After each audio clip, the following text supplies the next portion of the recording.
Did you know that staying focused, even under pressure, used to excellence almost in every aspect of life? And if you happen to be the individual that's willing to learn as to whether academic stress has an impact on the quality of results, then this video is just right for you. The answer to the question as to whether academic stress can influence the academic results is that yes, definitely. But the answer is the effect can either be positive or negative and not both at once. The only reason why the response is like that is the effect actually depends on one thing. And the only thing that it depends on is the interpretation of the academic stress. Much as we know that academic stress can be stemmed from a lot of factors, this video mainly anticipates for the academic stress that is caused from two factors: a heavy workload piling up and a limited amount of time remaining for the preparations. Now, much as we're saying that the effect can be dual, depending on the interpretation, we have two cases. We can have the first case where the academic stress is resulting in a positive academic result, and another case is where the academic stress is resulting in a negative result.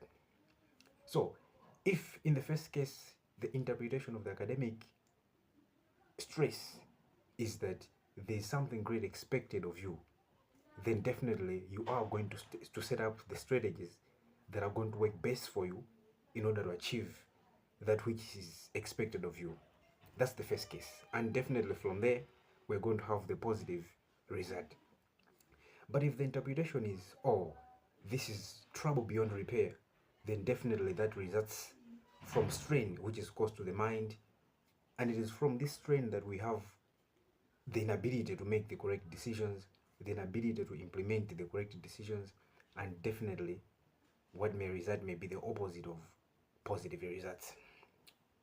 Now, reaching this far, it means we have known to say, I think it is not relevant for us to stress about how to eliminate the stress because that's the initial cause. After all, if we don't have the stress, then we may not work towards the achievement of what we want. Therefore, I think what's very much important is the ability to redirect and rechannel the initial cause, which is fear-based stress, into faith. It means we have to be able to find the means to redirect all this into the strategies that work best for us.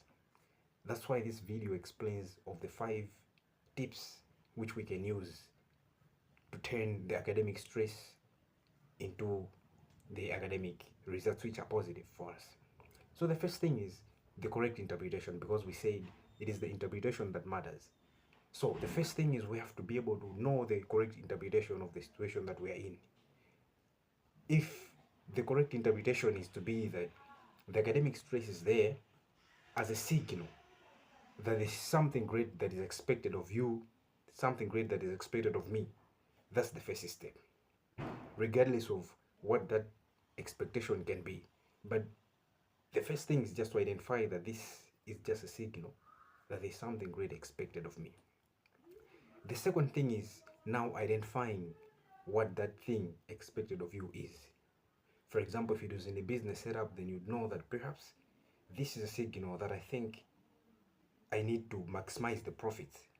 But since it is an academic setup, you'd say perhaps good grades are expected of me. So it means this is the second stage where you have identified what it is that is expected of you.